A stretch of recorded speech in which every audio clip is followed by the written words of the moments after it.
Bible reading എസ്തേറിൻ്റെ പുസ്തകം chapter 6. അന്നു രാത്രി രാജാവിന് ഉറക്കം വരായികയാൽ അവൻ ദിനവൃത്താന്തങ്ങൾ കുറിച്ചു വച്ചിരിക്കുന്ന പുസ്തകം കൊണ്ടുവരുവാൻ കൽപ്പിച്ചു. അത് രാജാവിനെ വായിച്ചു കേൾപ്പിച്ചു. ഉമ്മരപ്പടിക്കാവൽക്കാരായി രാജാവിൻ്റെ ഷണ്ടന്മാരിൽ ബിഗ്ദാന, തേരേശ് എന്നീ 2 പേർ അഹശ്വേരോസ് രാജാവിനെ കയ്യേറ്റം ചെയ്യുവാൻ ശ്രമിച്ചിരുന്ന സംഗതി മൊർദെഖായി അറിവ് തന്ന പ്രകാരം അതിൽ എഴുതിയിരിക്കുന്നത് കണ്ടു. ഇതിനു വേണ്ടി മൊർദെഖായിക്ക് എന്ത് ബഹുമാനവും പദവിയും കൊടുത്തു എന്ന് രാജാവ് ചോദിച്ചു. ഒന്നും കൊടുത്തിട്ടില്ല എന്ന് രാജാവിനെ സേവിച്ചു നിന്ന ഭൃത്യന്മാർ പറഞ്ഞു.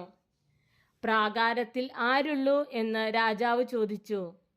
എന്നാൽ ഹാമാൻ മൊർദെഖായിക്ക് വേണ്ടി താൻ തീർപ്പിച്ച കഴിവിന്മേൽ അവനെ തൂക്കിക്കളയേണ്ടതിന് രാജാവിനോട് അപേക്ഷിപ്പാൻ രാജധാനിയുടെ പുറത്ത് പ്രാകാരത്തിൽ വന്നു നിൽക്കുകയായിരുന്നു. രാജാവിൻ്റെ ഭൃത്യന്മാർ അവനോട്, ഹാമാൻ പ്രാകാരത്തിൽ നിൽക്കുന്നു എന്ന് പറഞ്ഞു. അവൻ അകത്ത് വരട്ടെ എന്ന് രാജാവ് കൽപ്പിച്ചു.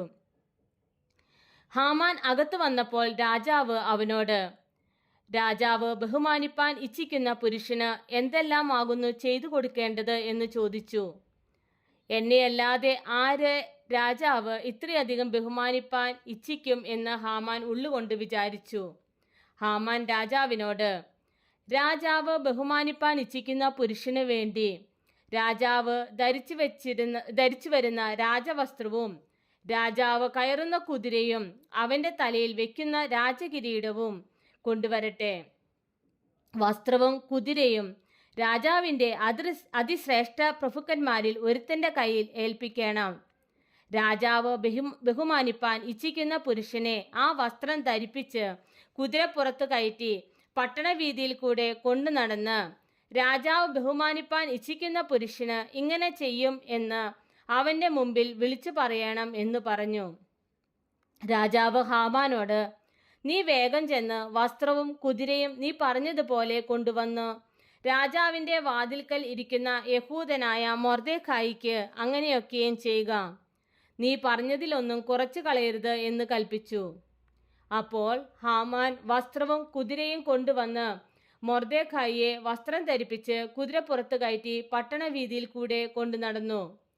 രാജാവ് ബഹുമാനിപ്പാൻ ഇച്ഛിക്കുന്ന പുരുഷന് ഇങ്ങനെ ചെയ്യും എന്ന് അവൻ്റെ മുമ്പിൽ വിളിച്ചു പറഞ്ഞു. മൊർദെഖായി രാജാവിൻ്റെ വാതിൽക്കൽ മടങ്ങി വന്നു. ഹാമാനോ ദുഃഖിതനായി തല മൂടിയും കൊണ്ട് വേഗത്തിൽ വീട്ടിലേക്ക് പോയി. തനിക്ക് സംഭവിച്ചതൊക്കെയും ഹാമാൻ ഭാര്യയായ സേരശിനോടും തൻ്റെ സകല സ്നേഹിതന്മാരോടും വിവരിച്ചു പറഞ്ഞു. അവൻ്റെ വിദ്വാൻമാരും അവൻ്റെ ഭാര്യ സേരശും അവനോട്, മൊർദെഖായിയുടെ മുമ്പിൽ നീ വീഴുവാൻ തുടങ്ങി. അവൻ യഹൂദ വംശക്കാരനാകുന്നു എങ്കിൽ നീ അവനെ ജയിക്കയില്ല, അവനോട് തോറ്റു പോകേയുള്ളൂ എന്ന് പറഞ്ഞു. അവർ അവനോട് സംസാരിച്ചു കൊണ്ടിരിക്കുമ്പോൾ രാജാവിൻ്റെ ഷണ്ടന്മാർ വന്ന് എസ്തേർ ഒരുക്കിയ വിരുന്നിന് ഹാമാനെ വേഗത്തിൽ കൂട്ടിക്കൊണ്ടുപോയി.